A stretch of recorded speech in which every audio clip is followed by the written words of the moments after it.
Salut les Canadiens du samedi, bienvenue dans l'émission qui vous aide à vous faire votre Panthéon. J'accueille Yann Moix.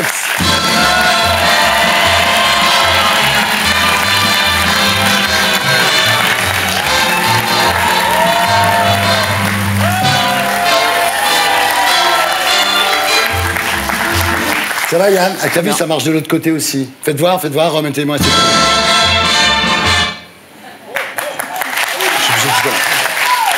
Ça marche avec les deux mains. Ça va? Très bien. Alors, donc vous décernerez vos Moix d'or, les récompenses qui peuvent faire mal tout à l'heure. C'est quoi le thème de la semaine? Les contres. Contresens, contre-coups, contre-temps. Mais d'abord, c'est l'heure de la battle.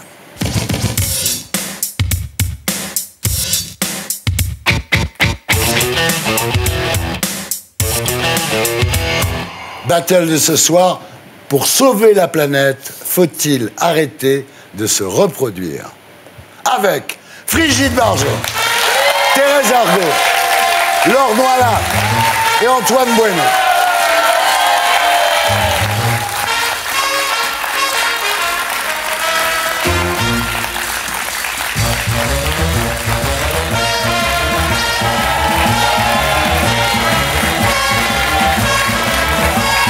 Oui, très bien, l'escalier, bravo. Hein. Tu étais un peu inquiète, Brigitte, non? Je suis pas tombée. Ben non, t'es pas tombée, c'est l'essentiel. Brigitte Bardot, bonsoir. Bonsoir. Vous êtes humoriste, polémiste, militante. Votre dernier livre, signé de votre vrai nom, Virginie Tellène, s'intitule L'humain plus fort que le marché. Absolument. Et il est paru chez Salvatore Éditions. Bienvenue parmi nous. Merci. Thérèse Argot, bonsoir. Vous êtes sexologue. Eh oui. Et votre dernier livre, Aime et ce que tu veux, fais-le. Regard croisé sur l'Église et la sexualité, est paru chez Albin Michel. Bienvenue parmi nous. Laure Noaillat, bonsoir. Alors, vous êtes journaliste indépendante, militante de la décroissance, et votre dernier livre, Lettre ouverte à celles qui n'ont pas encore d'enfants, est paru chez Plomb. Bienvenue parmi nous. Antoine Bueno. Bonsoir.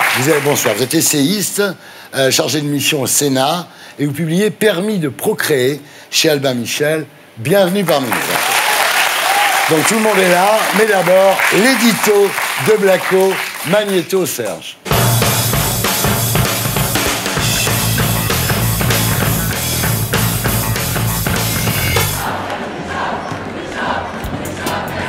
C'est bien facile de dénoncer toutes ces multinationales qui nous aspergent de pesticides et polluent l'atmosphère. Mais toi, oui, toi, le terrien du samedi, que fais-tu concrètement pour sauver la planète? Un terrien responsable se doit de réduire son empreinte carbone. Mais comment faire? Installer des ampoules basse consommation, c'est 200 kg de carbone en moins dans l'atmosphère.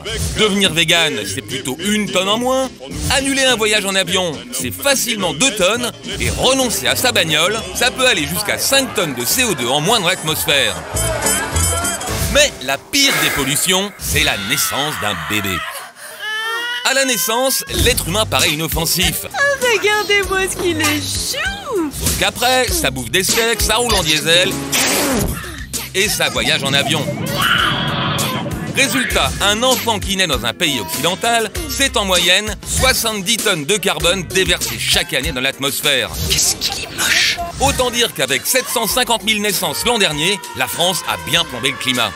Pour limiter ce désastre écologique, certains militants écolos ont donc choisi de se faire stériliser pour être sûrs de ne pas avoir d'enfants. Alors j'ai fait une vasectomie. Pourquoi vous avez décidé de faire ça? J'ai choisi, dans ce contexte-là, d'une part, limiter mon impact en n'ayant pas d'enfant. Impact environnemental? Impact environnemental, absolument. Et d'autre part, de ne pas imposer cette vie-là à un procréé potentiel. La lutte contre la surpopulation a aussi ses théoriciens, comme Antoine Bueno, qui vient de publier Permis de procréer. Le seul outil dont on dispose aujourd'hui pour véritablement faire face à l'enjeu environnemental, c'est notre démographie. Au niveau national, il plaide pour l'instauration d'un permis d'avoir des enfants. L'administration. Plutôt que de laisser les couples décider par eux-mêmes, on embaucherait des fonctionnaires pour décider qui a le droit de faire des enfants.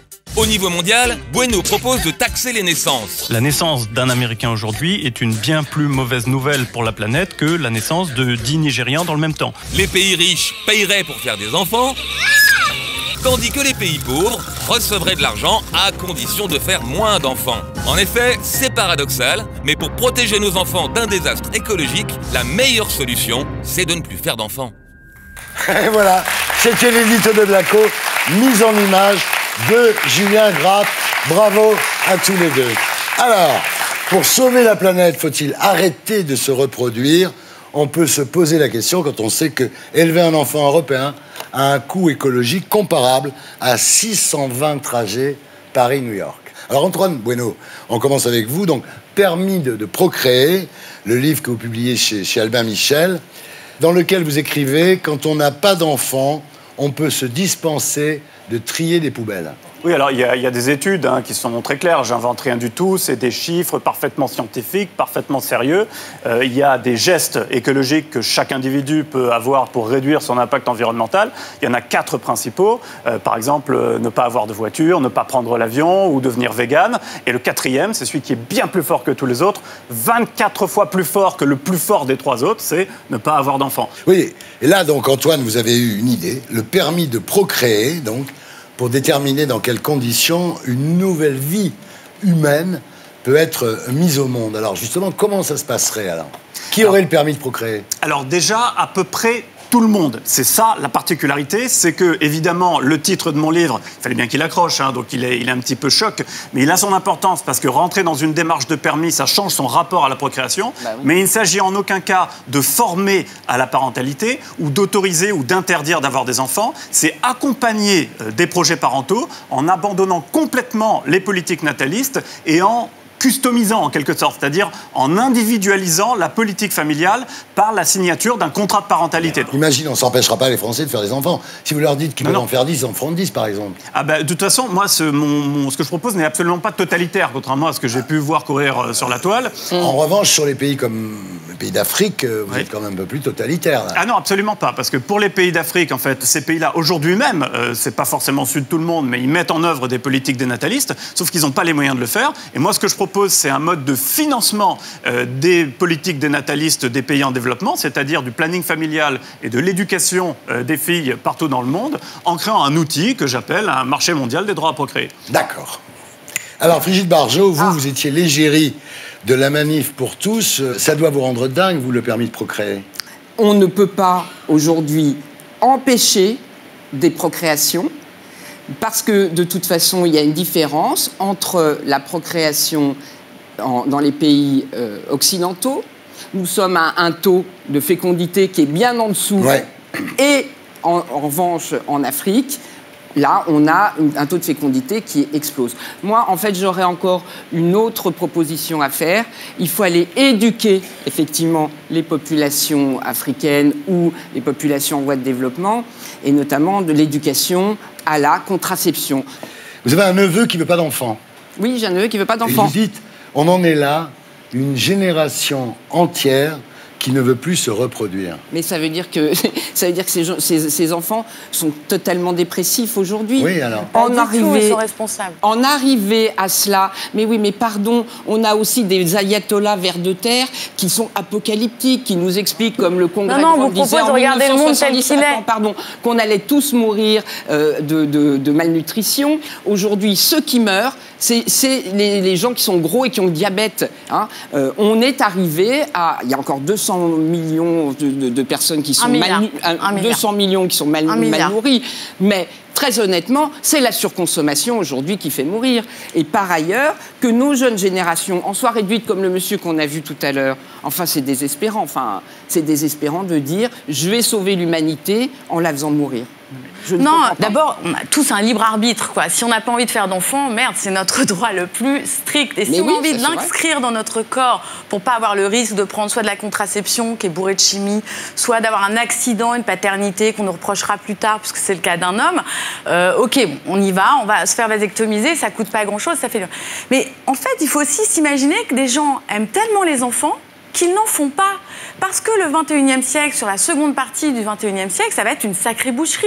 Laure Noylat, dont vous êtes journaliste, militante de la décroissance, nullipare, ce qui veut dire que vous n'avez pas d'enfants. Vous dites, ne pas faire d'enfants, c'est pas seulement une lubie d'écolo radical mal baisé, c'est aussi un truc philosophique d'empathie avec l'ensemble du vivant. Alors, d'abord, je milite pour une forme de libre arbitre. Ouais.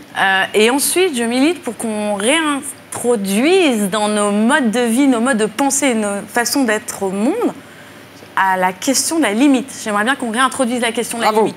Très bien. La limite, c'est-à-dire, on a un hubris parental, on a un hubris consumériste, on est là à vouloir tout de suite, maintenant, n'importe quoi. Et c'est valable. Au départ, ce livre, c'était une enquête sur la PMA. J'ai été étonnée et frappée par ce désir de maternité de certaines femmes qui ont déjà passé la limite naturelle, qui n'ont pas de mec et qui se disent « Waouh, la technologie médicale procréative va me permettre d'avoir un enfant, je peux donc dépasser mes limites. » Et c'est là où la question environnementale rentre en ligne de compte. On ne peut pas faire tout ce qu'on veut, et encore moins quand on est 8 milliards, avec le même désir à l'intérieur d'être des consommateurs qui voulons une bagnole, un steak et des vacances. Et ça ne va pas pouvoir tenir sur une planète aux ressources finies. Et il n'y a que les fous et les économistes qui croient que les limites sont complètement impossibles à mettre en place. Thérèse Argot, donc vous êtes sexologue, mère de 3 enfants, issue d'une famille de 8 enfants. Oui. Hein, et pour vous, le problème n'est pas la démographie, mais la société de consommation. Parce que vous dites, finalement, l'enfant est devenu un produit de consommation comme un autre. Donc, d'où l'idée d'en avoir plein, quoi. Mais oui, parce que si on arrive à avoir ce débat aujourd'hui, c'est qu'il s'est passé quelque chose au XXe siècle, c'est l'arrivée de la contraception qui a permis d'avoir un enfant quand je veux, comme je veux, avec qui je veux. Et finalement, cette transformation de la société fait qu'aujourd'hui, on arrive à ce débat. Pour moi, il y a une incohérence fondamentale dans cette prise de position de limiter le nombre d'enfants, ou même de décider de ne pas avoir d'enfants pour sauver la planète. Pourquoi est-ce que c'est incohérent ? Parce qu'on ne peut pas prôner... D'abord, c'est un écologisme mortifère, absolument déprimant. Bah et oui. pourquoi est-ce qu'il y a une incohérence fondamentale ? C'est que vous proposez 2 choses. Vous proposez une première chose, c'est d'aller éduquer les filles. Non. Et on a parlé d'éducation des filles. Et on a parlé, en fait, finalement, de comment est-ce qu'on va faire pour diminuer, voire à ne pas... Éducation des filles, ça veut dire aller à l'école. Donc, pour résoudre ce problème-là, pour ne pas procréer, il va falloir faire 2 choses, l'éducation des filles et aussi le planning familial. Alors parlons-en du planning familial, parce que c'est gentil de dire ne pas procréer. Alors on pourrait peut-être plutôt proposer ne pas baiser et comme ça on va sauver la planète. Excusez-moi, je suis un peu vulgaire, mais vu le sujet, on pourrait peut-être y aller. C'est vrai que si à chaque fois qu'on baise, on prend... Alors justement. Sauf chez les catholiques. Le planning familial, c'est justement pour baiser, c'est procréer. Oui. Alors, si pas seulement. On veut avoir des relations sexuelles et qu'on ne veut pas procréer, il va falloir, et ce qui est proposé aujourd'hui, c'est quoi ? La contraception, l'avortement. La contraception hormonale qui est majoritairement utilisée par les femmes et qui est promue dans le monde entier, elle pollue. Elle pollue d'abord le corps des femmes, notre propre nature. Comment prôner un écologisme qui part du principe qu'il faudrait polluer le corps des femmes et leur propre nature. Autre chose, on parle de vasectomie. Tiens, c'est intéressant. Comment promouvoir le respect de la nature, le respect de l'environnement en altérant son propre corps et sa propre nature ? Il me semble que c'est intrinsèquement incohérent. Donc, 3e voie, une autre solution que je prône depuis toujours et que je pratique depuis toujours, c'est une régulation naturelle des naissances. Pourquoi naturelle ? Ça veut dire que c'est basé sur la connaissance que les femmes ont de leur propre cycle, la connaissance qu'on a de la fertilité masculine et d'adapter sa sexualité au cycle féminin. Donc une alternative naturelle à la régulation des naissances. C'est le retour de la méthode de Ginot, ça. Exactement, non. Pourquoi ? Parce que nous sommes en 2019, qu'il existe en 2019 des alternatives naturelles qui ne sont pas connues. Pourquoi ? On peut se poser la question, entreprise pharmaceutique, tout un mouvement, une idéologie qui empêche la transmission de ces méthodes-là. Et pour moi, il me semble qu'il y a une autre solution. Et donc... Ce que dit Thérèse, en fait, c'est vrai, elle dit comment peut-on être écolo en commençant par polluer son propre corps. Oui, non, mais parce que il faut mettre en face à face les véritables enjeux. C'est-à-dire que la pollution de la capote, bah oui, c'est sûr, c'est du latex. La pollution des hormones, c'est sûr, c'est très polluant. Mais à côté de ça, il y a l'effondrement de la biodiversité, il y a une augmentation de la température de 5 degrés. Je n'ai pas dit qu'il fallait avoir plein d'enfants, je dis qu'il fallait réguler, mais de manière... Les enjeux sont délirants. C'est comme quand Frigide nous disait, ici, on n'a pas assez d'enfants en Europe, il faut financer les... C'est vrai, on est en dénatalité. Je termine mon propos. On finance les retraites. Entre comment on va financer les retraites et demain comment on va survivre, il y a 2 poids 2 mesures. C'est quand même pas les mêmes enjeux. Laure ? En fait, le problème, c'est que ceux qui boivent du vin pas bio, qui mangent de la merde, etc., ils se polluent le corps. Pourquoi, cette fois-ci, c'est la question de la contraception qui poserait problème, en fait. De toute façon, on se déchinise. Parce que l'écologie, elle n'est pas là pour une question de cohérence absolue. Le geste le plus cohérent en termes d'écologie, c'est le suicide, j'ai envie de vous dire. Non, vous disparaissez de la surface de la Terre. Possible. Et comme ça... Non, mais c'est une blague. C'est pas possible. I am joking. L'écologie, on est en train de parler des moyens permettant d'avoir moins d'enfants. Donc, on est tous d'accord pour dire qu'il faut avoir moins d'enfants. On a tranché votre débat. Non, attendez. Moi, je suis moyennement d'accord. Parce que je suis pour la famille nombreuse à partir de 3 enfants. Je vais vous expliquer pourquoi. Parce qu'à partir de 3 enfants... Parce que vous êtes complètement inconscient. Les enfants... Oui, non, mais vous savez pourquoi ? Parce que les enfants, à partir de 3 enfants, vont découvrir quelque chose dans une famille nombreuse qui s'appelle le partage, qui s'appelle penser collectif et qui s'appelle aussi apprendre à réfléchir, à être ensemble. Mais... C'est un vivre ensemble qui s'apprend dans la famille. Non, mais attendez, je m'explique. Mais il n'y aura plus de planète. Alors, pas de bagnole, partage et vos pensées collectives, vous faites comment s'il n'y a plus de planète? Vous n'aurez même plus d'enfants s'il n'y a plus de planète. Alors, si vous voulez continuer d'avoir des rires d'enfants, parce que vous aimez tant ça, les enfants, c'est pas ça que j'ai dit, que j'aimais des enfants. Non, tu viens d'en avoir un. Dis la vérité, il vient d'avoir un. Il a plein d'enfants. Il y en a combien? Alors, moi, j'ai 2 enfants et toute la différence entre moi et Laure, c'est la différence qu'il y a entre un vegan et un flexitarien. Ouais. Je ne dis pas qu'il ne faut pas avoir d'enfants, je dis juste qu'il faut changer de rapport à la procréation et avoir des enfants de manière modérée. Le problème, c'est pas de savoir s'il va y avoir une décroissance démographique, s'il va y avoir un atterrissage de la population mondiale. Ça, c'est vrai, on le sait, ça va avoir lieu. Ça va se stabiliser à la fin du 21e siècle et décroître au 22e siècle. Le problème, c'est que c'est trop tard. Oh, arrête. C'est vrai. C'est ça l'argument. Ça, c'est un cliffhanger d'enfer. Le problème, c'est quand même qu'on ne voit le problème que environnemental et on ne voit pas aussi l'impact positif qu'a des enfants sur Terre. Comme c'est bon aussi d'avoir des enfants dans notre société. Et donc, on ne peut pas ne voir que l'impact au niveau de la planète, il faut voir aussi les autres impacts. Mais c'est pas oui. C'est oui et l'ourson. C'est l'espérance. On a des débats là-dessus. On n'a jamais eu de débat là-dessus. C'est la première fois que nous, on a le droit de parler comme ça. C'est très positif d'avoir un débat. Laissez-nous avoir notre petit. Mais tu as côtoyé trop d'enfants. Tu vis dans un monde d'enfants. C'est plus les véritables enjeux de savoir s'ils vont rire, s'ils vont nous apporter des choses. Alors, ce n'est pas du tout mon enjeu. J'ai jamais pensé les enfants en termes de rire. C'est pas ça. Je dis juste la question de l'espérance. Moi, je vous dis que votre écologisme est mortifère. On a envie de se suicider quand on vous écoute. Le réalisme. Moi, je pense à toutes les femmes et tous les hommes qui nous écoutent ce soir à la télévision et qui voient que leurs enfants apportent aussi de la joie dans leur vie, apportent du sens et se lèvent aussi tous les jours pour le bien des enfants. On ne dit pas le contraire. À quoi ressemblerait le monde tel que vous le voyez, Antoine? C'est un monde dans lequel, quand vous allez avoir un enfant, personne ne va vous dire que vous pouvez ou pas l'avoir, mais simplement vous signez un contrat en contrepartie duquel vous avez des avantages sociaux si vous en avez besoin, par exemple des allocations familiales, si vous êtes dans la merde financièrement. Si vous n'avez pas le permis de procréer, vous n'avez pas d'allocation familiale, par exemple. Non, le principe, c'est que la signature du contrat de parentalité permet de bénéficier des avantages sociaux pour avoir des enfants dans de bonnes conditions. Vous ne trouvez pas qu'il y ait quelque chose d'orwellien dans votre système là, alors, c'est aussi orwellien de devoir traverser la rue au passage clouté, parce que ma liberté d'aller et venir est très entravée par cette limite. Je vois que vous avez réponse à tout, mon cher Antoine. C'est-à-dire j'ai un peu réfléchi à mon sujet, mon cher Thierry. Ce qui est essentiel, parce que moi, je pense d'abord à tous les enfants peut-être qui vont voir ce débat et te dire mais moi, mon existence pollue la planète, mais c'est culpabilisant ce débat. Ce soir, je vais rentrer voir mes enfants, je dis maman, vous avez débattu de quoi à la télévision? Le fait que ton existence abîme la planète, mon chéri. Non, c'est pas ton existence qui abîme la planète, c'est la façon dont tu vis ton existence. C'est la façon dont on t'éduque. Comment éduquons-nous nos enfants? Et moi, je crois profondément à l'éducation des enfants, c'est-à-dire changer leur façon de consommer, leur façon d'être en rapport au monde. Et c'est là qu'on arrivera à changer les choses. Et je crois beaucoup que ce sont nos enfants qui vont sauver la planète. Et donc nos enfants, il faut les faire parce qu'ils vont être acteurs de changement. D'accord, bon, alors maintenant. Bravo. Now, des enfants. Ladies and gentlemen. Yann.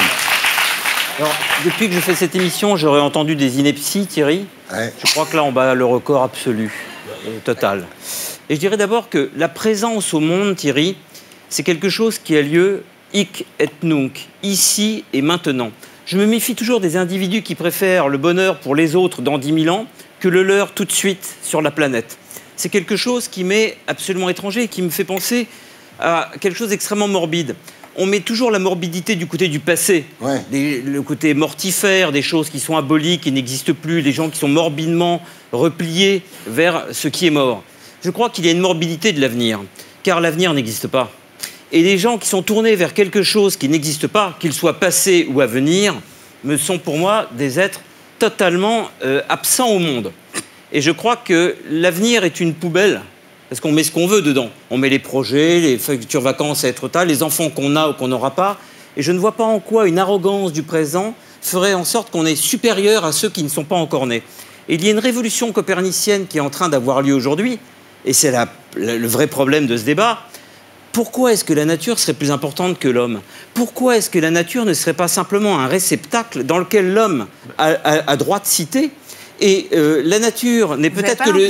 La nature, la nature. S'il n'y a plus la nature, il n'y a plus l'homme. Il n'y a plus l'homme. Enfin, c'est la même chose. La distinction, elle est obsolète. Non, la nature est une invention de la culture. Il n'y a pas l'idée qu'il y aurait une nature indépendante de l'homme n'a absolument aucun sens. Ce qui est à changer, c'est pas de créer une sorte de décor parfait dans lequel l'homme pourrait être heureux et évoluer. C'est le lien entre la nature et l'homme à l'instant où on parle, dans l'instant présent. Si vous voulez, le fait qu'il y aurait une nature totalement indépendante de l'activité humaine fait que, avec des raisonnements comme le vôtre, pour que les hêtres continuent à pousser et que les poissons puissent continuer à bagnoder, il faudrait simplement que l'homme ne soit pas là. C'est-à-dire que dans votre vision de l'homme, dans votre vision, à côté de la plaque, dans votre vision de l'homme, et merci de ne pas prendre les limites de votre esprit pour celle de l'esprit humain, il y a dans votre vision de l'homme quelque chose qui me déplaît profondément, c'est que à chaque fois que vous défendez la planète, on sent bien qu'une entité vous dérange, une entité est superfétatoire, une entité vous gêne. C'est l'homme lui-même. Et si l'homme a son destin, c'est que l'homme, effectivement, a une pulsion de mort que vous semblez oublier, qu'effectivement, l'homme a peut-être une fonction qui est de se détruire et de s'abolir, et laissez-le se détruire tranquillement, et la planète, tant pis pour elle. Et si les enfants vous gênent, ceux, à présent, qui sont sur Terre, ne vous dérangent pas, mais ceux qui sont à venir, manifestement, vous incommodent, vous pouvez effectivement vous mettre un flingue sur la tempe, vous supprimer, et laisser la place aux autres. Oh là là! C'est dur. Ouais. Voilà. Brigitte Bardot, Thérèse Argot, Laure Noillard, Antoine Bueno, merci d'avoir été avec nous. Et maintenant, c'est l'heure des récompenses qui peuvent faire mal, les Moix d'or.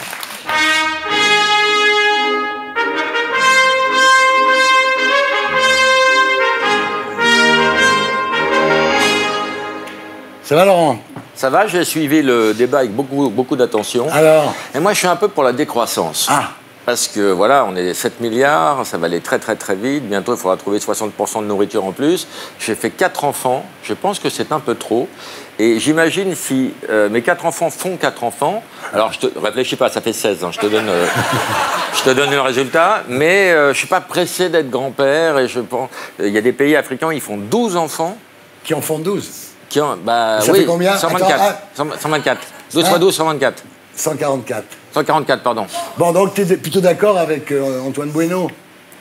Alors, je suis plutôt d'accord avec tout le monde parce que je n'ai aucune personnalité. Donc, tu sais que c'est un peu le dernier qui a parlé, qui a raison avec moi. Comme c'est moi qui parle le dernier, je suis d'accord avec toi. Alors, on commence les Moix d'or, les récompenses qui peuvent faire mal, vraiment mal certaines fois. Hein. Oui, très. On commence avec Emmanuel Macron.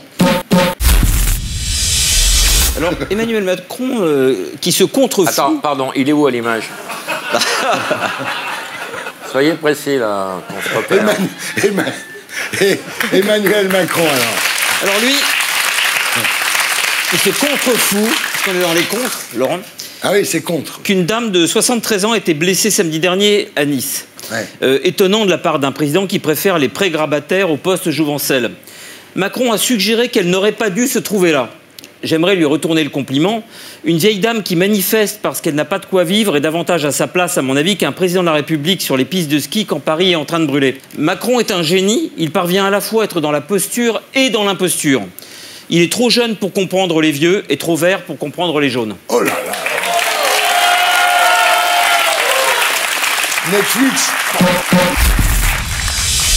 Moixor du contre-pied. Netflix fait fi des accusations de plagiat à l'encontre de Gad Elmaleh et il lui a commandé une série comique, Huge in France. Alors, c'est un peu comme si Benalla prenait un abonnement à Mediapart. Hein. Le problème de Gad Elmaleh, avec lequel j'ai peut-être été très sévère la dernière fois, il m'a rien fait personnellement, mais j'aime pas les plagiaires, j'ai le droit, c'est qu'il ne veut pas remplacer Jerry Seinfeld. Il veut être Jerry Seinfeld, ça son problème. Alors vous vous souvenez peut-être, Thierry, de ce que disait Dali. Dali disait « Les 3 choses les plus extraordinaires qui puissent arriver à quelqu'un sont 1, d'être né espagnol, 2, d'être un génie, 3, de s'appeler Salvador Dali. Or, il se trouve que ces 3 choses me sont arrivées. » Alors, Gad Elmaleh, pour dire la même chose, avec Jerry Seinfeld. Le problème de Gad Elmaleh, c'est qu'il n'est pas américain, mais il est français. C'est pas un génie, il a seulement du talent. Et il ne s'appelle pas Jerry Seinfeld, mais il s'appelle seulement Gad Elmaleh. Nathalie Bois de la Tour. C'est la présidente de la Ligue nationale de football. Alors, elle a dit dans une interview que les chants homophobes, alors par exemple, je sais pas, comme PD d'arbitre ou OIS l'enculé, par exemple, hein, font partie du folklore du football. Un peu, si vous voulez, comme sale juif ou enculé de Dupin, étaient des expressions qui, elles aussi, pendant l'occupation, faisaient partie du folklore nazi. C'était bon enfant. Oui, c'est le folklore. Alors, on ne sache pas, en revanche, que le nazisme n'ait jamais été un vecteur d'intégration comme l'est le football. Oui. Je suggère aux supporters, moi, et peut-être même à cette dame, de traiter de sale arabe et de sale nègre les joueurs de l'équipe de France. Nous verrions alors si le courage est proportionnel à l'abjection. Oh là là! Nicolas Dupont-Aignan. Alors lui, c'est le moixeur du contre-coup. En effet, Nicolas Dupont-Aignan dit partout qu'on le prend pour un con parce qu'il gêne et qu'il dit tout haut ce que les Français pensent tout bas. Le contre-coup de tout ça, c'est qu'il ne sait plus où il en est et fait des fausses citations à tire-larigot. Sur Europe 1 notamment, il a cru citer Gandhi en disant, je cite, « Au début, ils vous ignorent, ensuite ils se moquent de vous, après ils vous combattent ». Hélas, la phrase n'est pas de Gandhi, mais du leader socialiste Nicolas Klein. Les rois avaient besoin de bouffons, manifestement la République aussi. Alors, Dupont-Aignan pousse comme un champignon entre les orteils du cadavre de De Gaulle, depuis des années, hein, et il se prétend gaulliste, mais dès qu'il ouvre la bouche, on a l'impression qu'il cite Pétain. C'est ça un peu son vice de forme. Le bonheur, c'est quand vos actes sont en accord avec vos paroles. Ça, c'est vraiment une citation de Gandhi. Alors que M. Dupont-Aignan rejoigne une bonne fois pour toutes le Rassemblement national au lieu de se punaiser lui-même comme un Christ raté sur la croix de Lorraine. Dupont-Aignan, l'homme qui se diffame tout seul quand il se cite. Bravo. Yacine Bellatar. Moixeur du contre-jour. Yacine Bellatar a dit, alors je ne connais pas l'affaire dans les détails, je ne veux pas m'en mêler, il y a une présomption d'innocence, mais enfin, il a dit que je menace des gens, c'est un fait, parce que vous savez qu'il a été accusé de menace de mort. Hein. Que je menace des gens, c'est un fait. Il y a plein de gens qui en menacent d'autres. Mais moi, je ne suis jamais passé à l'acte. Ouais. Alors, n'est-ce pas, mon cher Thierry, le propre de la menace que de ne pas passer à l'acte? C'est une question que je pose aux téléspectateurs. Dans la menace, il y a non seulement la promesse de l'acte, mais la sensation de son imminence. Celui qui est menacé n'est pas soustrait à l'acte, il n'est pas épargné par l'acte. Il vit dans un monde où l'acte est sans arrêt en passe de pouvoir advenir. Et c'est pourquoi la menace est malgré tout un acte. La crainte perpétuelle de prendre un coup à chaque seconde, ou de se faire tuer à chaque seconde, est un coup en soi. C'est un crime en soi. Avoir peur sans arrêt n'est peut-être pas la mort, mais ce n'est pas une vie. Ce n'est pas commettre le crime qu'on promet, c'est le commettre à l'envers. C'est ça la menace. Bon, en fait, je vais arrêter ma cuistrerie. La seule chose qu'on risque avec Yacine Bellatar, c'est peut-être de mourir, mais certainement pas de rire. Christian Quesada. Alors lui, je lui donne le Moix d'or de la contre-enquête. Vous savez que c'est le plus grand gagnant de l'histoire des jeux télé. Ouais, il a gagné 800 000 € avec Reichmann. Hein. Il est passé du RSA. Les Kinder Bueno. Ouais. Il est passé du RSA à l'ISF, le type. Ouais, ouais. Alors son autobiographie, d'ailleurs, s'est vendue comme des petits pains. Et sa vie allait faire bientôt l'objet d'un film. Mais il a été arrêté récemment pour détention d'images pédopornographiques. Alors, je ne m'inquiète pas tellement pour son avenir, Thierry, parce qu'il paraît que la chaîne Gulli lui a proposé de présenter le journal du Hard. Voilà, Yann, merci. À la semaine prochaine. Merci beaucoup. On se retrouve après la pub pour la suite du Terrien du samedi. À tout de suite.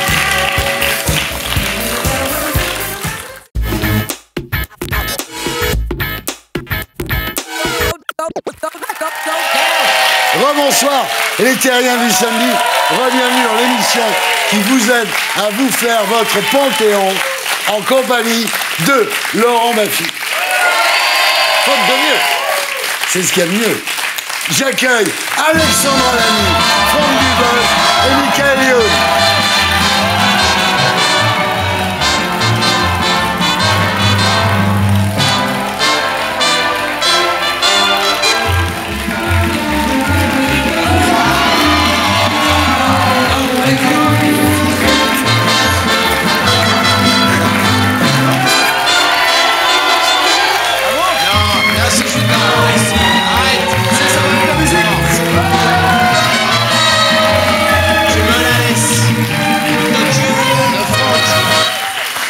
Ah, il est fatigant. Bon, bonsoir à tous les trois. Alors, on va commencer avec Alexandra.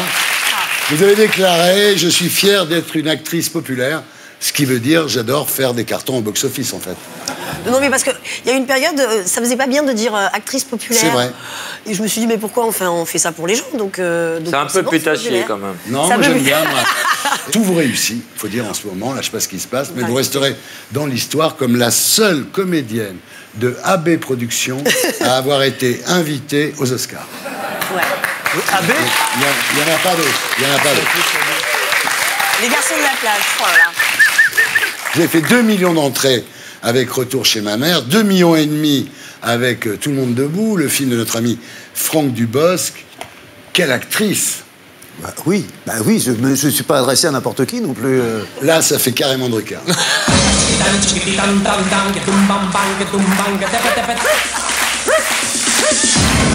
Franck, quelle actrice! Mais quelle actrice, quelle camarade, quelle... Oui, c'est formidable. Et, oui, elle est formidable. C'est Drucker. En fait, il n'a pas son chien. Si, mais les chiens de Drucker, il faut le savoir, se branlent sur les cuisses des invités. Alors, c'est pas monté, bien sûr, mais ça arrive très souvent. Lui est bien monté, par contre. Bien. Mais Drucker. Non, ah, le bon, chien. Oui, peut-être, c'est rien, je ne sais pas. Bien, non. Franck. Oui, c'est une quelle actrice. C'est une extra. C'est la meilleure. Mais c'est une excellente actrice et c'est surtout aussi une excellente camarade de jeu, ce qui compte, c'est important. C'est bon. Et puis c'est une Ferrari, hein. C'est vraiment. Ah ouais. Oui, c'est classe. Michael, quelle actrice. Oui, elle est formidable. Et puis c'est surtout une incroyable camarade de jeu. Voilà, très bien. Mais non. Alors, ce qu'il faut dire quand même, c'est que vous réussissez très bien. Vous avez beaucoup de succès, mais aussi beaucoup d'abnégation. Regardez, le samedi soir, chez Alexandra Lamy. Oui, on se donne du mal pour être belle, hein, quand même. Hein, attendez. C'est Saturday Mask Fever. Ouais. Hein, il y a aussi des soirées blondes. Ah oui, Qu'est-ce qui se passe? Qu'est-ce qui se passe là? Non, mais c'est parce qu'on était à l'Alpe d'Huez, ça vous a fait rire. On était que des blondes, donc voilà. C'est dommage que les bouches soient tordues parce que la photo est jolie.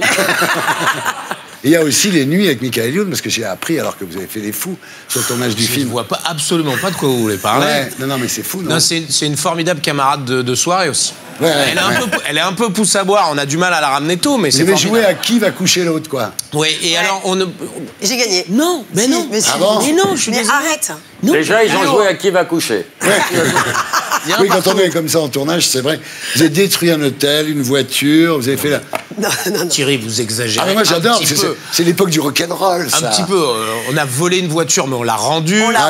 Et on a allumé un extincteur dans un hôtel. Non, que tu as vidé dans ma chambre. Oui. Et après, elle a dû tout nettoyer. J'ai dû tout nettoyer.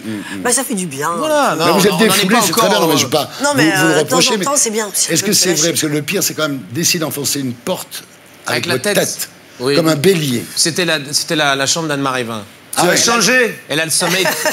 À une époque, tu mettais le feu, aujourd'hui, tu l'éteins. Tu t'es assagi. Oui, je me suis embourgeoisé, ça c'est clair. Alors, Franck Dubosc, rebonsoir. Bonsoir. Vous êtes ici pour nous parler de votre nouveau spectacle 50-50. On y viendra tout à l'heure. Mais d'abord, il y a un scoop. Vous arrêtez les slips de bain, c'est vrai? Vous, Patrick Chirac? C'est plutôt les slips de bain qui m'arrêtent parce que... Non, j'arrête, j'en sais rien. J'ai dit que c'était la dernière fois. Je vais mettre un petit peu de temps avant d'en remettre. J'en ai marre de tourner en maillot de bain. Non, mais quand même, lui, il a arrêté de montrer ses fesses. Vous arrêtez le moule bite. C'est la je fin. vais prendre le relais. Hein. Non. La fin. On n'a pas vu la chatte de Clara Morgan depuis 10 ans. Qu'est-ce qui se passe? C'est la fin d'une époque quand même, non? L'époque. Ouais, c'est l'époque. Alors, quand on vous a demandé, en fait, si vous referiez un camping, donc camping 4, vous avez répondu, je ne pense pas. C'est la raison pour laquelle j'ai fait all inclusive, pour porter le maillot encore une fois, avant qu'il ne soit trop tard. Ouais. On est d'accord? Il n'y aura pas non plus de all inclusive 2. Non. Ah. J'ai d'autres envies maintenant. Voilà, j'ai nous aussi, je te rassure. J'ai d'autres envies. Ta gueule. Est-ce que quand même vous ferez une ultime apparition en slip au César? Oui, j'aimerais bien. J'avais dit une fois. J'aimerais bien arriver en smoking et l'enlever et dire voilà, si je suis là ce soir, c'est un petit peu aussi grâce à lui, à Patrick Chirac. Maintenant, je pense que j'oserais même pas le faire parce que je me dirais oh merde, prends ce moment au sérieux quand même, va pas se faire la balle. On a des grandes gueules, mais. Alors, il y a un an, vous étiez sur ce plateau. Un an presque jour pour votre premier film en tant que réalisateur, Tout le monde debout, gros succès critique. Je vais citer Télérama parce que c'est quand même énorme. Un regard tendre et juste sur le handicap. Télérama. On a presque eu peur. Je rappelle le pitch de Tout le monde debout, c'est comme Intouchable, mais à un moment il baise, quoi. C'est bien expliqué, hein. C'est bien expliqué, voilà, ça donne envie. Il a donné la fin.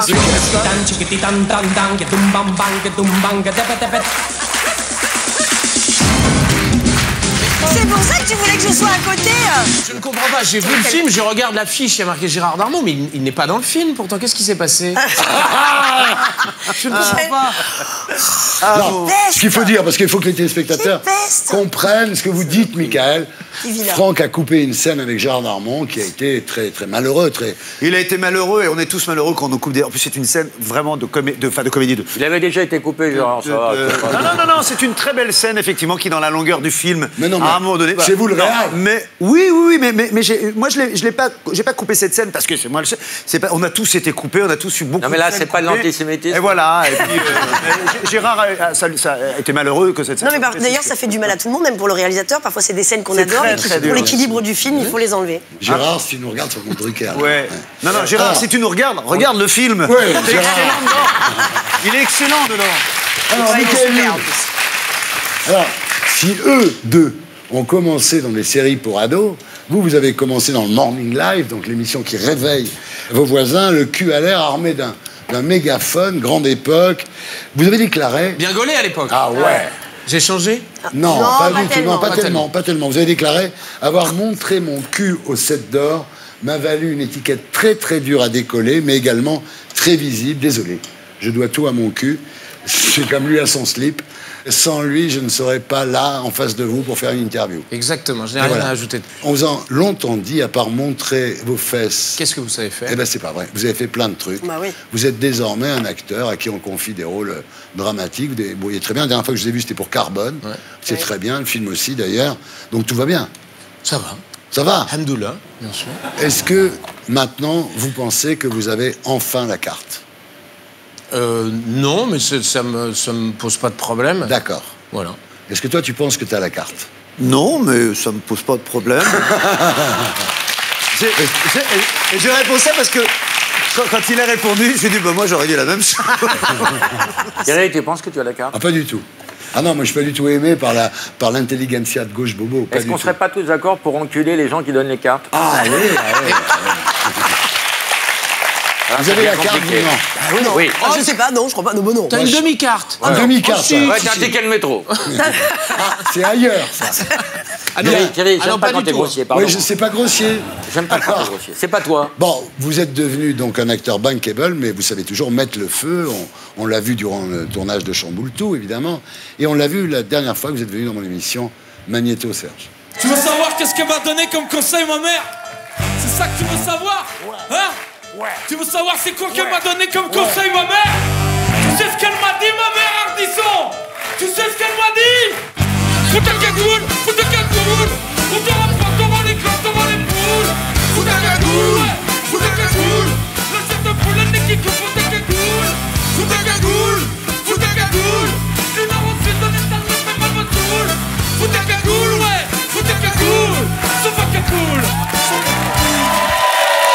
Alors, C'est pas ce jour-là, vous m'avez séquestré, Oui, d'ailleurs. oui. Ah, c'est le jour de la séquestration. Voilà, parce qu'on voulait pas qu'il s'en aille. Et comme j'étais très en retard. T'avais un avion à prendre. Et donc il m'a pris les clés de mon scooter et il m'a enfermé dans une pièce en attendant que ce soit mon moment dans l'émission. Et je dois dire, ça m'a même ça pas... va, t'es pas Natacha Campouche non plus, nous casse pas les couilles. Magnéto, Serge.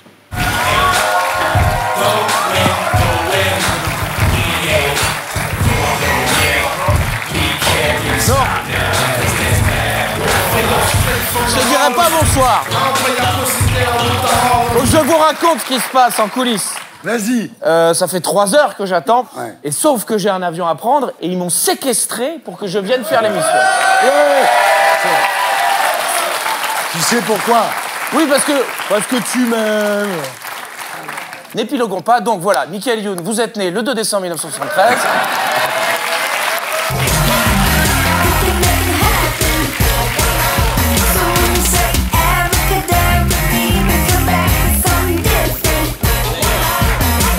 Alors maintenant, c'est l'heure de la promo qui s'affiche, c'est Shopping.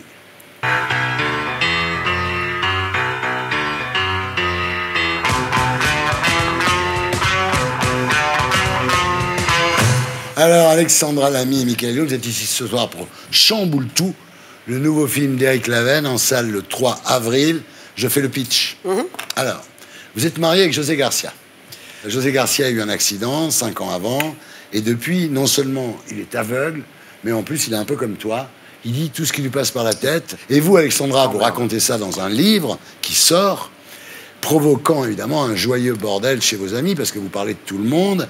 Et alors, ce qui est terrible, c'est que toute la bande va lire le bouquin à Biarritz, dans une maison de vacances, et que ça va donner lieu, évidemment, à toutes sortes de scènes que je ne vais pas raconter. Est-ce que ça va? Ouais, c'est très bien, c'est tout à fait ça. C'est une histoire vraie, faut préciser. Quand même. Ouais, au départ, oui. C'est tiré d'une histoire Barbara, que vous avez rencontré d'ailleurs, l'auteur du livre. J'ai rencontré effectivement Barbara, son mari, ses enfants et aussi son compagnon, parce qu'elle a aussi un compagnon. C'est un peu Mère Courage dans le film, là. Vous assumez tout ça avec beaucoup de force. Oui, mais en même temps, je me dis, de toute façon, je pense que si c'est votre enfant ou votre mari, vous prenez les choses à bras-le-corps. Moi, ce que j'ai trouvé très intéressant dans ce personnage-là, c'est que c'est une femme qui pense à elle. Ouais. Et ça, j'ai trouvé ça formidable. C'est-à-dire qu'elle se dit, je ne peux pas être qu'une mère et une infirmière, sinon la vie serait trop insupportable, et que j'ai besoin de passer à moi en tant que femme. Et donc, elle a un compagnon dans sa vie. Justement, j'adore ça. Et je trouve ça super parce que je pense souvent, par exemple, à un couple, le mec part en prison. Il part en prison pour 10 ans. La femme ne va pas rester 10 ans sans baiser, donc elle a une aventure. Mais ça n'empêche pas d'aimer, évidemment, son mec qui est en tôle. Et je trouve que ça en dit long sur la différence qu'il y a entre le sexe et l'amour. Souvent, on a tendance à lier les deux. Ne cherchez pas à vous justifier. Là où vous avez raison, c'est que c'est bien de parler à un moment donné de la sexualité, parce que cette femme-là, elle ne peut plus avoir de vie sexuelle avec son mari. Son mari est devenu presque un enfant. Et elle a besoin. Il faut dire qu'il est impuissant. Oui, il y en a que ça gêne pas. C'est vrai. Et donc elle a besoin aussi d'avoir quelqu'un, d'avoir un réconfort, d'avoir aussi un homme et d'une sexualité, parce qu'elle est jeune. Et c'est ça que j'aime dans ce film. C'est ça où l'homme demande à sa femme. C'est pas que le sexe avec son compagnon. Non, c'est pas que le sexe aussi. Elle a aussi besoin d'être aimée normalement, alors que son mari peut plus vraiment l'aimer. Non, mais bien sûr. Il y a un film comme ça, je sais plus, où l'homme est malade et demande à sa femme, mais c'est un film connu, d'avoir un amant pour le. Mais il y a un truc, je me suis toujours posé la question. Vous êtes avec quelqu'un. La vache, c'est le prisonnier. Vous êtes avec quelqu'un, et puis tout à coup, l'amour n'est plus là, l'autre a un accident. Comment vous faites pour le quitter à partir de là, sans qu'il croie que c'est à cause de cet accident? Ce serait pas plus simple que tu appelles ta femme directement? Parce qu'on est obligé d'être témoin de tout ça. C'est gênant pour nous. Hein. Alors Garcia, bon, il est aveugle, il est impuissant, il dit n'importe quoi, mais il est toujours très séduisant en fait. Mais c'est ça qui est formidable d'ailleurs quand j'ai rencontré Barbara, c'est qu'elle fait tellement attention à son mari. Elle ne veut pas que ça se voit, et elle le garde beau, elle fait attention à ce qu'il mange, parce que c'est vrai qu'il n'arrête pas. Il a faim tout le temps. Il a plus de mémoire immédiate, donc forcément il a faim tout le temps. Et puis il voit pas ce qu'il mange, donc il n'y a pas de discernement. Donc il ne te voit pas vieillir, lui. Non. Il la verra pas vieillir. Il a toujours l'impression d'être. Appelle ta femme, on te dit. C'est un accident. Oui, c'est ça. Il a toujours l'impression d'être il y a 4 ans avant l'accident. Ah oui, il n'a pas bougé. Alors vous, Michael, vous êtes un ami du couple? Oui, je suis le meilleur ami de José. Voilà. Et vous êtes marié avec Anne-Marie Vin, qui est étouffante. Donc c'est très drôle, ça aussi. C'est-à-dire que vous trompez votre femme, Garcia le sait, et comme il dit tout, vous êtes terrorisé à l'idée qu'il puisse dire « Ah, t'as bien baisé aujourd'hui, etc. » Parce qu'en fait, il me servait d'alibi. Voilà. Je disais que j'allais voir du foot avec lui, alors qu'en fait, j'allais baiser ailleurs. Donc dès qu'il me voit, il me repère, évidemment, puisque les sens sont plus développés, en particulier le sens olfactif. Donc il me repère à l'odeur, il fait « Ah, Fabrice, t'es là? T'étais au foot, t'es allé baiser ?» Et donc évidemment, moi, je ne peux pas être en présence de José quand ma femme est là. Alors ce que vous faites, vous le bourrez de chips et vous parlez plus fort que lui. On regarde à quoi ça ressemble. Magnéto, Serge. Alors, ça raconte quoi? Tout ce qui nous est arrivé depuis 5 ans. Votre mari, il a eu quoi comme problème? Un accident. Frédéric s'est réveillé aveugle. Je cherche un papier vert. C'est une feuille verte. Voilà. Ça sent le Beaufort. Ah non, c'est la dame qui sent la bouche. Non, mais qu'est-ce qu'il raconte? Ah bah si, ça sent pas la poire, ça sent le fromage. En tout cas, il a pas perdu l'appétit. Il est devenu obsédé par la bouffe. C'est quoi? C'est quoi, j'en veux? C'est quoi? C'est quoi? C'est des Maltesers. À vous, les Maltesers. C'est quoi? J'en veux? C'est quoi? C'est quoi? C'est mon Grazia, papa. Ça se mange pas. Ah, c'est nul. Vous parlez de vos amis dans le livre. Vous leur avez fini avant? Pas encore, mais ça va leur plaire. Enfin, s'ils se reconnaissent. Oh, je me souvenais pas de ça. Mais c'est vrai, quoi, on y est, on est avec elle. C'est un livre, oui. Je rêve. Lisa, vas-y, tu vas voir. Je suis étouffante. J'en sais rien. T'en sais rien? Mais, Fabrice, ça fait 20 ans qu'on vit ensemble. T'as bien une petite idée, non? Si mon livre vous a fait de la peine, je suis désolée. Ce que je voulais écrire, c'est que sans vous, je t'adore. Sans les enfants, j'aurais jamais tenu. Mais regarde-moi ça, il nage. Bah, il est pas manchot, il est aveugle. Hey, c'est moi qui le fais, hein. C'est moi qui le fais, hein. Oui, je te dirai. Maintenant? Non, je te dis. Ok, Jean-Luc, quand tu le sens. Maintenant. Non, attends. Mais pourquoi vous faites ça, bande de cons? Parce qu'on est Tu sais que ça, c'est... Éric Lavenne faisait ça. Ah ouais. Jusqu'au jour où il s'est fait casser la gueule. Ah d'accord. Donc voilà, ne pas faire évidemment. En tous les cas, c'est je ne veux pas vous porter la poisse, mais ça ne m'étonnerait pas que ça marche quand même. Hein. J'espère. Alors, Alexandra, sur le plan cinématographique, vous êtes quand même à fond dans le handicap. C'était très bizarre cette Vous avez fait Tout le monde debout, avec, vous êtes dans un fauteuil. Là, votre mari est aveugle. J'avais fait de toutes nos forces avec Jacques Gamblin voilà. aussi. Pourquoi vous ne faites pas un aveugle dans un fauteuil, là, non? Je vais peut-être tenter la prochaine fois.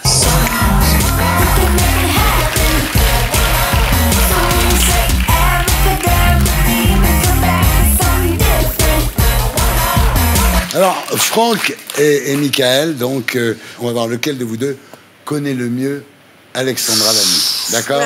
On va faire un friend test. Ah, j'aime beaucoup ça.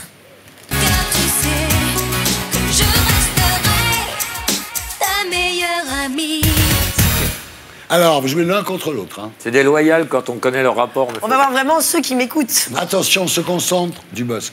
Quel est le deuxième prénom? On est à l'école. C'est même plus Quel Franck, est c'est le deuxième prénom d'Alexandra? Paulette, Oussama, Germaine, Alexandrie ou Sue Hélène? Paulette. Ouais. Voilà, je ne dis pas qu'on l'a dit en même temps, mais on l'a dit en même temps, mais voilà, non, mais il n'y a pas de problème. Ce point est pour lui. À 16 ans, qu'a fait Alexandra en cachette de ses parents?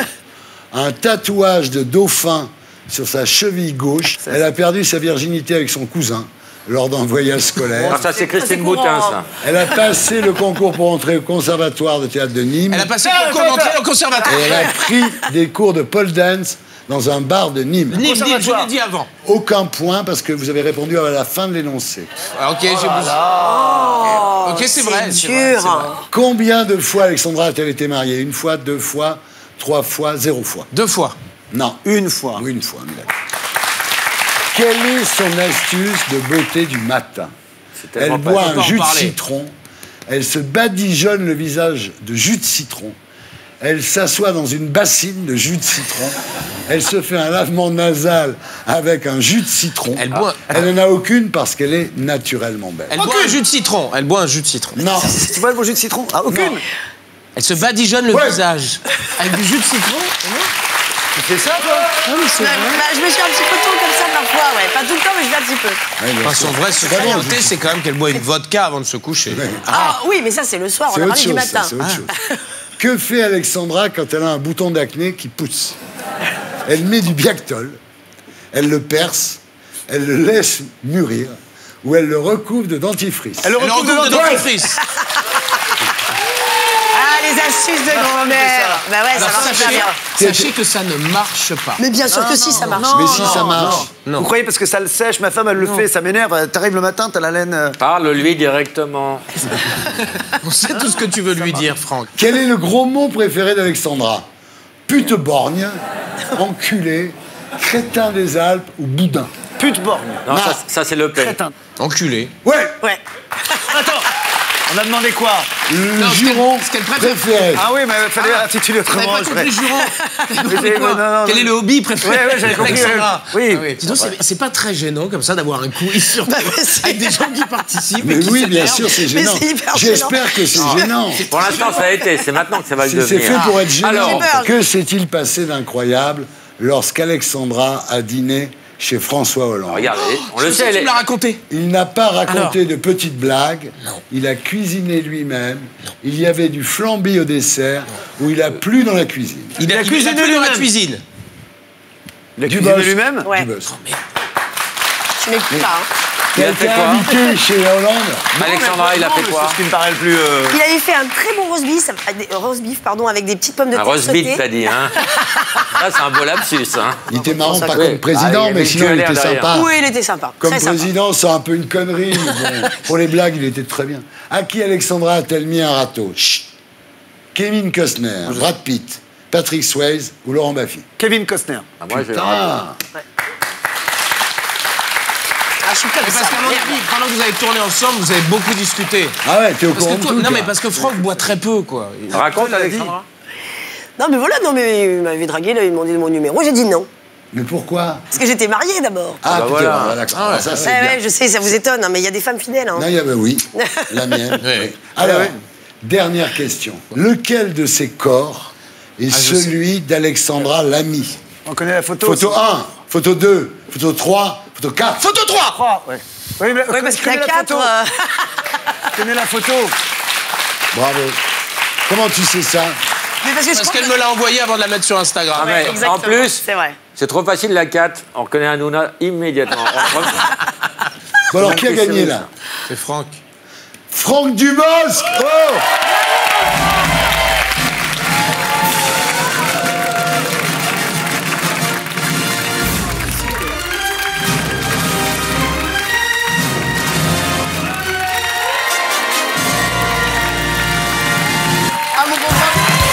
Et voilà, on se retrouve après la pub pour la suite des Terriens du samedi. A tout de suite.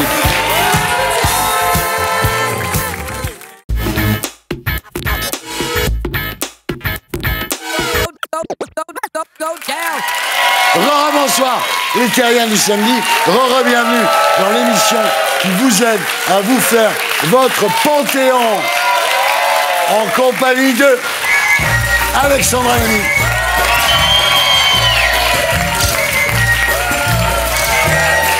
Parfait. Franck Dubosc.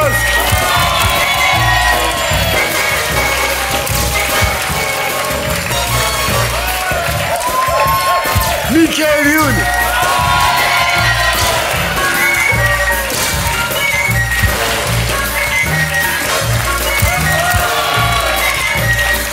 Et Laurent Baffy.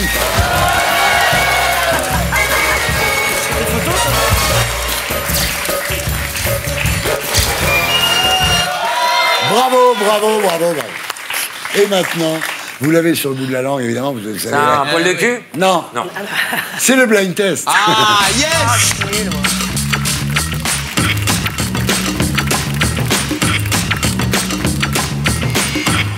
Alors voilà, le thème de ce soir, c'est les exilés fiscaux. Voilà. Florent Pagny. Oui, vous n'êtes pas exilé fiscal, vous. Non. Vous vivez pas à Londres pour des raisons fiscales. Non, pas du tout. Vous vivez à Londres parce que vous aimez Londres. Ouais. Comme par hasard. Il paye ses impôts en Vous France. n'êtes pas concerné par ce sujet, en fait. Mais Non. vous allez quand même jouer au blind test. Oui, évidemment, Alors, mais je suis pas très bonne. Lui, il va être très Nous, on fort. joue aussi, on l'est pas non plus. Hein. Ah, toi, non. Toi, je sais que tu es un vrai Français. Tu payes tes impôts Mickaël en aussi, France. Bah, moi aussi. aussi. Allemands, C'est bien. Non, vous c'est très bien, mais c'est très bien. oui, Bah, on je vous paye nos félicite. impôts. Non, parce qu'on préfère le dire. Hein. Ah, je vous félicite, c'est On va pas se important. faire mal. C'est important.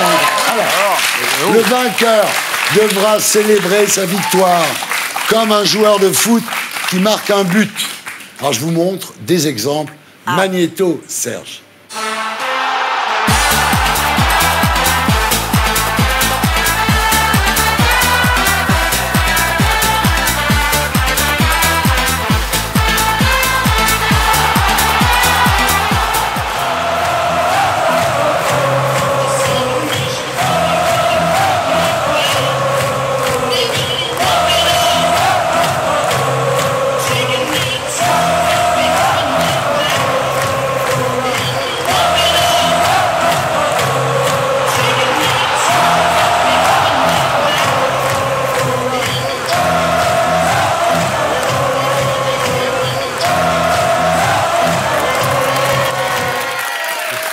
Voilà. Donc, d'un coup, tout le monde se dit, je vais peut-être pas donner toutes les bonnes réponses. C'est ça. Moi, j'adore Nolwenn Leroy qui relève le kilt de Laurent Baffy. Ouais, dis donc. Extraordinaire. Et le CSA n'a rien dit? Non. 2 poids, 2 mesures. Oui, c'est ça. C'est vrai, ça. Attention, branchez la guitare. Branchez la guitare. Entonnez les tambours. Moi, j'accorde ma basse. 1, 2, 3, 4. Musique. Aznavour. Ouais. Viens voir les comédiens, voir les musiciens, voir les magiciens qui arrivent. Non, Laurent, je suis désolé, je peux pas te garder. C'est lui qui l'a. Mais non, mais... On peut plus faire un blind test. T'imagines que moi, Thierry Ardisson, je ne peux plus faire de blind test parce qu'il trouve tout avant Serge, les autres. Mais ouais. Est-ce que tu as en régie une musique un peu triste, genre à la Chaplin? Non, Cold Song.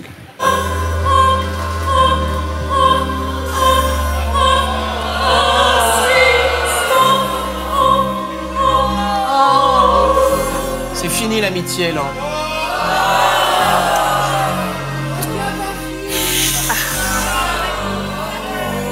Il va te faire un câlin. Tiens. Je t'ai tellement aimé. Je t'ai tout donné. Reviens.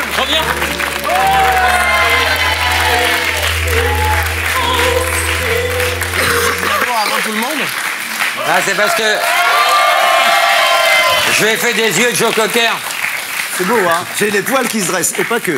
C'est beau, hein, Cold Song. Bon, attention. Laurent, laisse jouer. Pas un mot. Allez pas trop vite.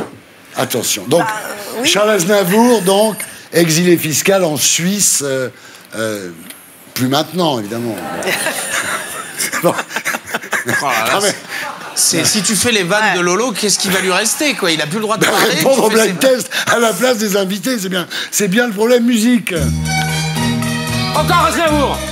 Hallyday, retiens la nuit. Écrit par Aznavour.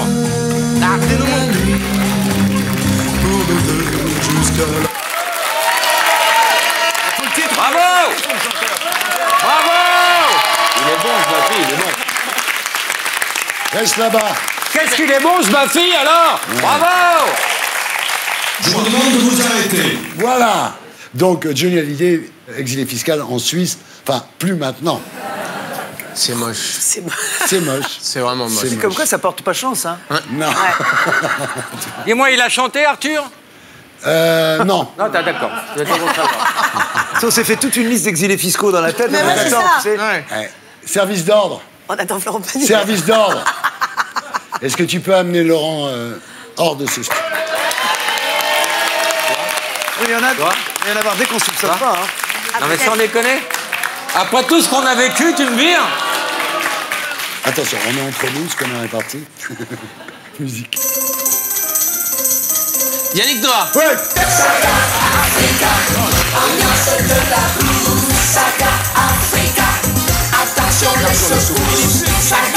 Exilé fiscal aux États-Unis. Attention, musique. Florent Pagny. Ouais. La liberté de penser. Au Portugal. Patagonie, puis Portugal. Musique. Patricia Cass. Oh, Ah ouais, bien. Moi, il me parle d'aventure. Et quand elle brille dans ses yeux, je pourrais y passer la nuit. Il parle d'amour. il est en train de danser sur Patricia Cass. Vous êtes sûr Cass. qu'elle est pas en C'est la France? fin du monde pour lui. Mais Il elle danse habite sur où? Patricia Cass. Elle vit où, Patricia Cass? Où qu'elle habite, Alors, Patricia Cass en Allemagne. Suisse. Ah, Allemagne. Attention, musique. Alain Delon. Oui, parce que Dalida, elle est morte concrètement.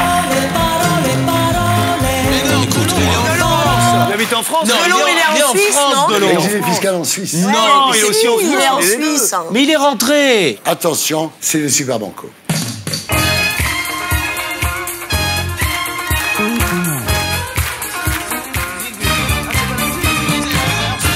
Mais ils sont pas français. Ça veut dire quoi, Super Banco? Ça veut dire que celui ou celle qui trouvera cette chanson aura tout gagné. D'accord, ok. Ouais, d'accord. C'est pas de la rigolade. Il remet son titre en jeu. Hein, tu le remets, oui, Michael. c'est l'école des fans. Mais avec plaisir. C'est l'école des fans. Attention, musique. Oh, Les gens conscientes.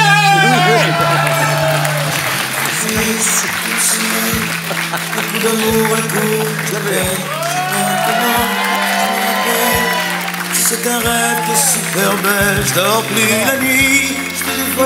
Il y a un moment, il faut quand même rendre à Laurent ce qui est à Laurent. Que Laurent vienne faire la célébration. Eh oui. Viens ici, connard. Viens ici, amenez-le-moi, là. Je sais pas faire ça. Mais tu vas le faire, maintenant. Attention. Musique.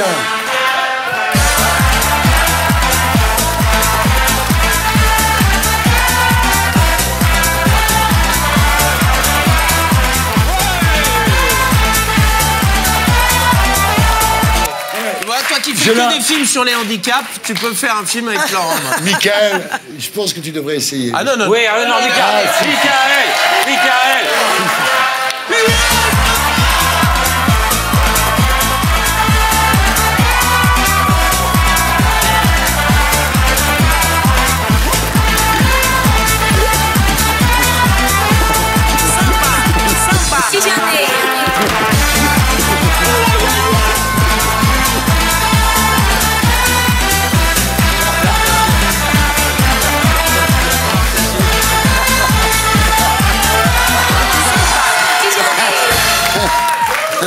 Je sais pas si j'ai encore l'âge de faire tes émissions.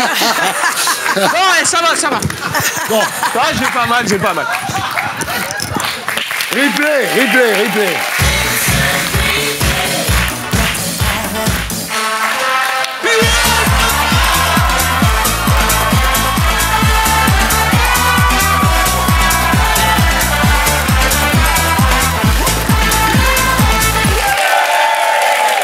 Bah, ils sont contents. C'est beau. On continue avec Shopping, parce qu'un artiste, c'est aussi un code barre.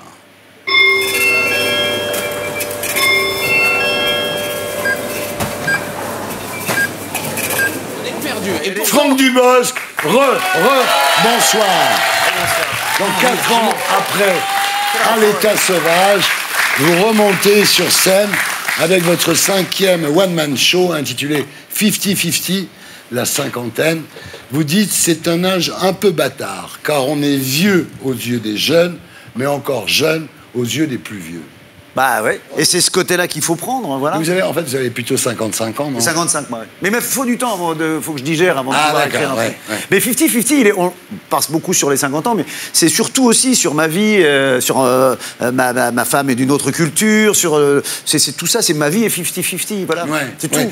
Votre père vous disait, après 50 ans, tu verras, il y en a plus derrière que devant. Une belle phrase de merde, ça. Et il avait raison, il est mort à 65 ans. Ah ouais. J'avais dit qu'on allait rigoler. Plus cher. Non mais vous remarquez à quoi l'âge qui passe? Qu'est-ce qui change dans votre vie? Je pense que ce qu'on perd le plus, moi, ce qui me manque le plus, c'est la candeur. Ouais. C'est j'aimais ça. J'aimais la naïveté, la candeur et tout. Et puis avec l'âge, on a tendance à... Même si on veut faire jeune, même si on veut faire tout ce qu'on veut, la candeur, on la perd. Ouais. Vous dites, c'est mon spectacle le plus personnel. Ouais. 90% de ce que je dis dans ce spectacle est vrai. Vous dites, par exemple, ma femme est libanaise, alors vous avez 2 enfants qui s'appellent Raphaël et Milan. Je dis que mes enfants, dans le film, je dis mes enfants sont à moitié arabes grâce à leur mère. Je fais comme ça. Et je dis, ils ont 2 prénoms. Le grand s'appelle Raphaël et Rachid, et le petit s'appelle Milan et Mouloud. Et quand je dispute, j'utilise leur prénom arabe. Ça me paraît plus naturel. Ben voilà. Mais votre femme, quand elle s'énerve, elle parle arabe aussi. Elle fait des you-you. Oui, bah, si elle commence à s'énerver en arabe, c'est que ça va être grave. D'accord. C'est que ça va être grave. C'est là où je le comprends le mieux. C'est là où je la comprendrai le mieux. À cause des enfants, vous hésitiez à remonter sur scène. Ouais. Non, parce que ils sont petits et puis dès le début, quand on part tourner ou quoi, c'est difficile quand les enfants sont petits. Et moi, le grand tout de suite m'a dit oui, t'aimes mieux ton métier que nous. Oh là là. Ouais. Et c'est vrai. Mais je lui ai dit, j'aime mieux mon métier que vous et j'aime mieux ton petit frère que toi. Et comme ça, bien sûr, c'est pas vrai. Mais oui, c'est difficile, on est obligé d'abandonner. C'est la tournée surtout, c'est pas le fait de jouer ou d'écrire. C'est le fait d'abandonner ses enfants pour partir sur les routes. En parlant d'écrire, juste une parenthèse quand même, vous bossez comme un chien parce que vous sortez votre film il y a quoi, un an. Là, vous êtes déjà sur scène. Et là, je viens de terminer le prochain film. Ça va fort. Mais j'aime ça. J'aime écrire. Voilà. C'est un grand plaisir. Alors actuellement, vous êtes au Palais des Sports. Oui. On regarde à quoi ça ressemble.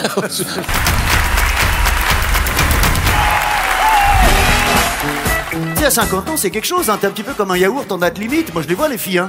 Elles me regardent, celui-là, faut le bouffer ce soir, il est pourri demain. On s'engueule à cause des enfants, c'est structuré. Tout est sujet de dispute, tout. La température de la chambre, la température du bain, le choix du siège bébé, le choix de la nounou. J'ai voulu l'essayer, ça a fait un drame. Bon. Ils veulent un chien. Un chihuahua. Donnez-moi un bulldog. Que j'ai l'air d'un chasseur, je sais pas, d'un vigile, quoi. Je vous fais le vigile, hein, je sais pas faire le chien.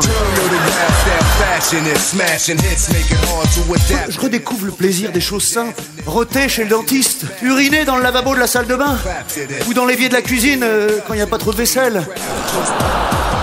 Mais moi, je dis pas assez souvent que je t'aime et j'en suis conscient. Oui, je dis je t'aime quand je fais l'amour. Mais ma femme n'est pas toujours là.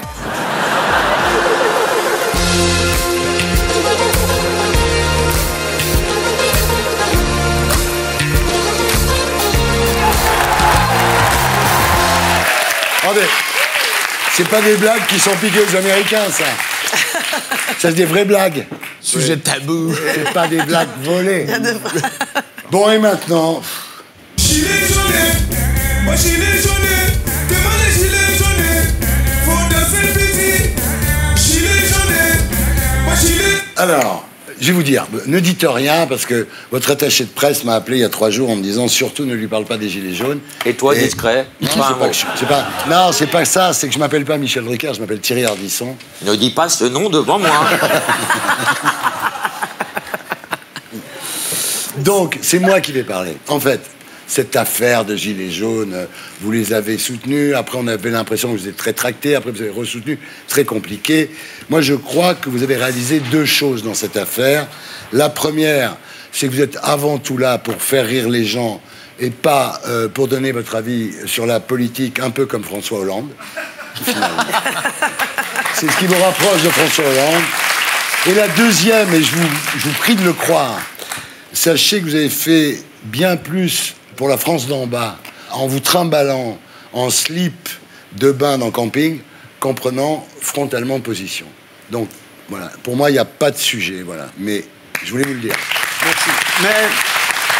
Non, ne réponds pas. Est-ce que vous vous réveillez encore la nuit en sueur en pensant qu'il y a des gilets jaunes qui vous poursuivent? Non, parce que, pour être honnête, suite à ça, j'ai eu l'occasion de, bien sûr, beaucoup les rencontrer. Ouais. Et rencontrer les vrais, pas ceux que j'avais quittés. Ouais. Ceux que j'avais aimés au début, je les ai rencontrés. Ouais.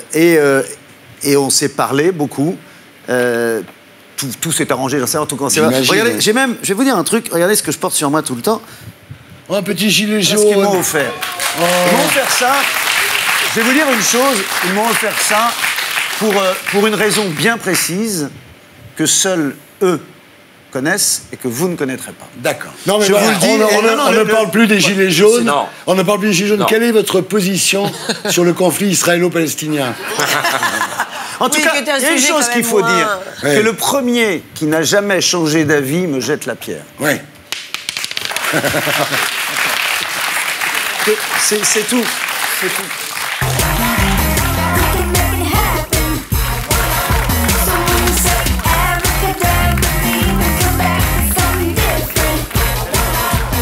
Et maintenant, c'est l'heure des infos de Viso.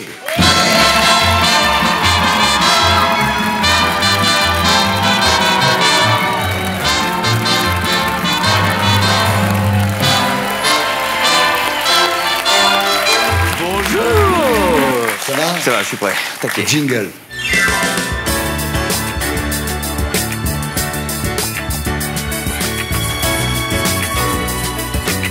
Ça, c'est les gréements de fortune. C'est les gréements de fortune en version raccourcie. De fortune. Allez, on y va. On commence par la politique française. Macron a souhaité cette semaine sagesse à la septuagénaire blessée à Nice et la gauche s'est indignée.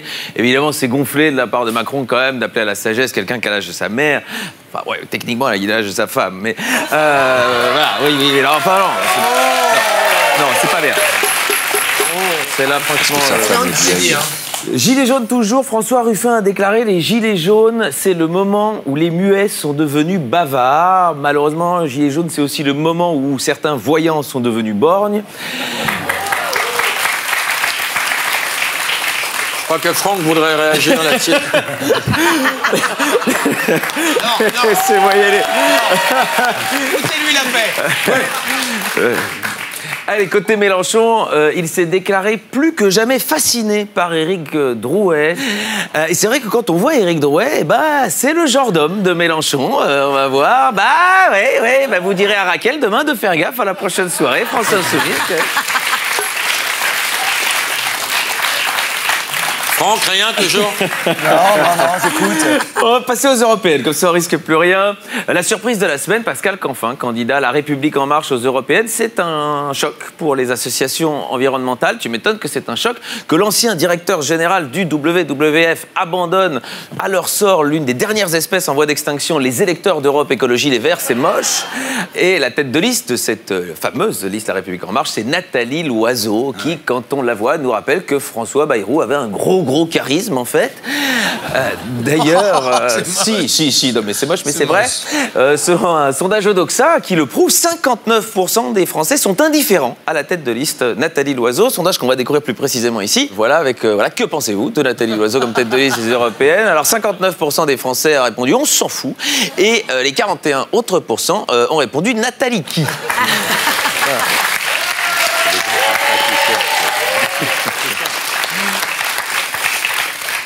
Autre élection, les municipales pour 2020. Un sondage place Anne Hidalgo devant La République En Marche à Paris. Et ça, Thierry, c'est encore l'effet gilet jaune. Les gens préfèrent voter directement pour quelqu'un qui a l'habitude de bloquer elle-même les routes et les ronds-points. Et ça, elle sait faire. Politique internationale. Turquie, Erdogan veut renommer l'ex-basilique Sainte-Sophie en mosquée Sainte-Sophie. Ouais. Éric Zemmour a réagi, plutôt satisfait, en disant que voilà, tant qu'elle se prénomme Sophie, moi, ça me va.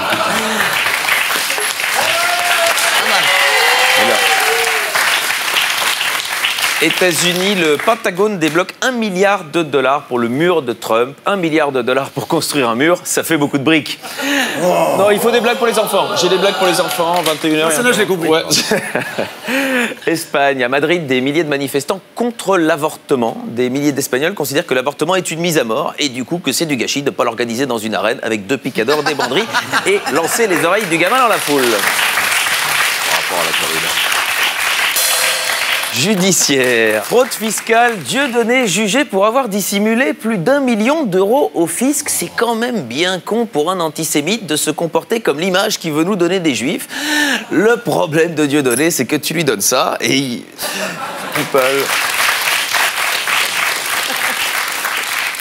Sport, ça va passionner les Français, les contrôles d'alcoolémie pendant les compétitions de pétanque.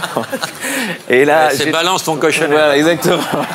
J'ai très peur que ce soit la fin de la pétanque. Si on interdit l'alcool, les boulistes ils vont vite se rendre compte que le jeu est complètement con. Donc, les brèves. C'est la meilleure. C'est la meilleure. C'est la meilleure. Il faudrait s'arrêter là-dessus. C'est la meilleure. Putain, j'ai encore une demi-heure. Au Mexique, vous pouvez passer la nuit dans un baril de tequila géant. Alors ça, on sait où Christophe Castaner va passer la prochaine soirée post-gilet jaune. Bravo à la fin. La suivante, ça c'est gênant. À destination de Düsseldorf, leur avion atterrit par erreur à Édimbourg. Et ben apparemment, il s'est mis au pilotage, Olivier Giroud. Non, c'est pas gentil parce qu'il a marqué cette semaine contre l'Islande. Bon, à mon avis, il visait le but de la Moldavie, mais niveau de 13, vous suivez le foot, Thierry. Dans le foot. Ouais, voilà. 13 gay. Zimbabwe. Le cyclone Idai, une femme a accouché en haut d'un arbre pendant les inondations. Et on va voir les images. Et ben, en tout cas, quand elle a perdu les os, c'est efficace.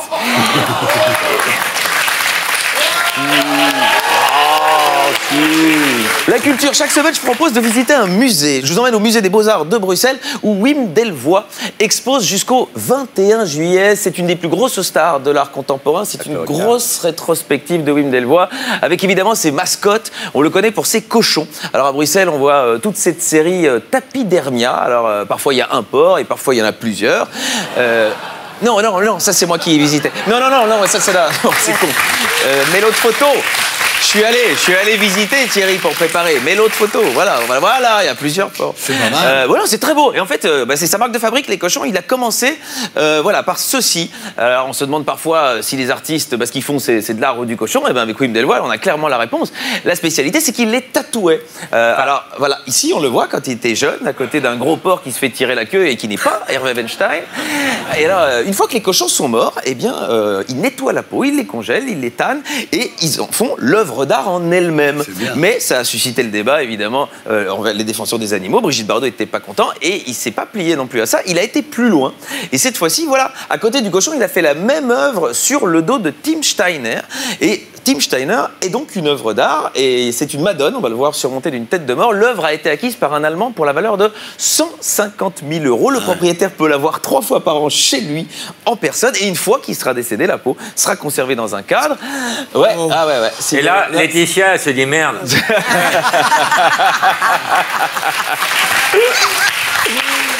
Regardez du blé, là. Il est bon. C'est hyper intéressant son travail, on va voir un peu le reste de l'œuvre. Voilà. Après, il a créé une série de tapis avec du jambon. Alors ça, évidemment, à déconseiller comme tapis de prière pour les musulmans. Oui. Et il n'a pas parlé que du cochon comme animal. Ici, il y a une œuvre qui s'appelle The Kiss, c'est un baiser, qui est aussi le making-of de Bambi.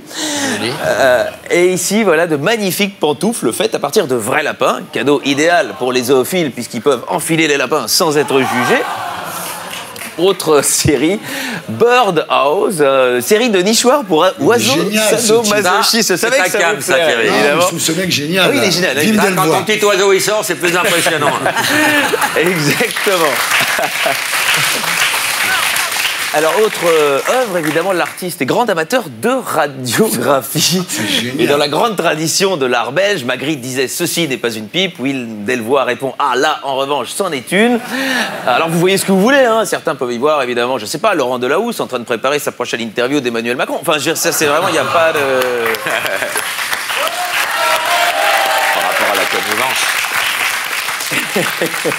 Et Delvoye est aussi vidéaste. Alors, on va voir une de ses vidéos sur une belle musique. Il a filmé ceci. Le film est sur YouTube, a fait énormément de vues, s'intitule Sibylle 2. Et vous savez ce que c'est? Coloscopie. Oh, bah c'est un sperme? Une procréation? Non, c'est une remake de La Guerre des boutons. Si vous voulez savoir ce que c'est, et ouais, c'est ça. C'est un adolescent qui se vide sur cette belle musique. Ouais. C'est des comédons. Ouais. Mais c'est pas ce qu'il a fait de poids. Et non, passons à la DA. L'art, ça choque. L'art, ça choque. En tout cas, ça lui a permis de percer. Oui, ça lui a permis de percer. Et passons à l'œuvre, voilà, la plus marquante. Cloaca. Et celle-là, vous avez obligatoirement entendu parler de cloaca. C'est une machine à produire de la merde entièrement basée sur le système digestif humain. C'est-à-dire qu'elle est remplie 2 fois par jour par de la vraie nourriture à gauche. Et puis à la fin, il en sort des excréments. Et les excréments sont ensuite emballés et vendus sous vide avec le logo qui pastiche le logo de Ford et de Coca-Cola. Sont vendus à 1 000 $ pièce. Le prix aussi est laxatif. Allez donc voir Wim Delvoye, s'il vous plaît, jusqu'au 21 juillet. Car là, c'est comme la politique. C'est pas parce qu'on n'y comprend rien qu'on peut pas en parler. C'était Alex Vizorek. On retrouve ici la semaine prochaine. Voilà, c'était les Terriens du samedi avec Alexandra Lamy, Edwy Plenel, Franck Dubos, Michael Youn et Laurent Baffy. Merci à tous ceux qui m'ont aidé à faire cette émission. À demain, 18h45 pour les Terriens du dimanche avec François, Xavier, Bellamy et Geneviève de Fontenay. À demain.